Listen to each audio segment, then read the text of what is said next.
ఉన్నాయి మాకు, మేము మిమ్మల్ని పంపకపోయినా ఏం మునిగేది ఏమో ఎట్లా పోవాలో మాకు కూడా తెలుసు, అక్కడికి పోయే రోజున పోతాం. కానీ ఒక వాస్తవాన్ని మాత్రం గమనించాలి. ఈ రోజున 8-9 వేల టీఎంసీ నీళ్ళు ఇచ్చి ఎవరి కోసం ఇస్తామో మాకు అర్థం కాదు. తాగడం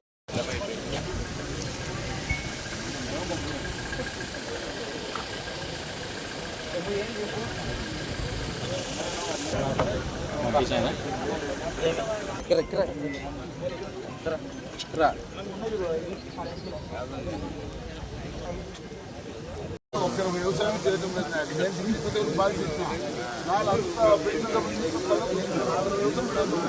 ఒక్క పొలంతో మా గంటలో అయితే ఏమో ఎక్కిపోయారంటే చదువుతారు నాకు చూసేవాళ్ళు. అందరూ పిల్లలు చదువుకున్నారు, ఉద్యోగులు నెల గంట పంపిస్తారు, తినడము బాధ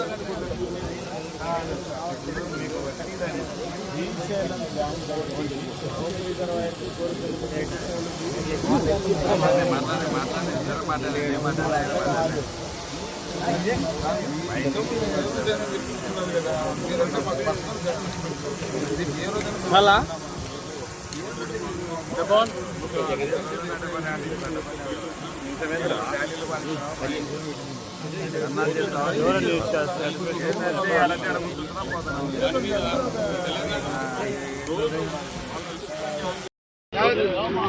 ఏం పేరు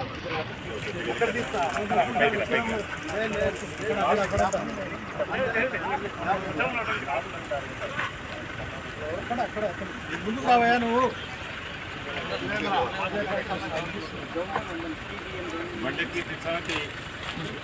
ఈ విధంగా తోడుకొని పోతా ఉంటే మనం చేతులు కట్టుకొని చూసుకునే పరిస్థితి ఈరోజు రాయలసీమలో ఉంది.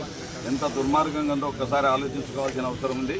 కాబట్టి రైతులను ఇంకా ఐక్యపరిచి గ్రామాన తిరుగుతాం. రేపటి నుంచి ఇంకా మేమందరం కూడా ఒక బ్రహ్మాండమైనటువంటి సభను ఏర్పాటు చేసుకుని ఇక్కడే కాదు ప్రతి నియోజకవర్గంలో కూడా ఈ యొక్క పరిస్థితి దుస్థితి రాకుండా ఉండాలంటే మేము పోరాటం చేయాలి.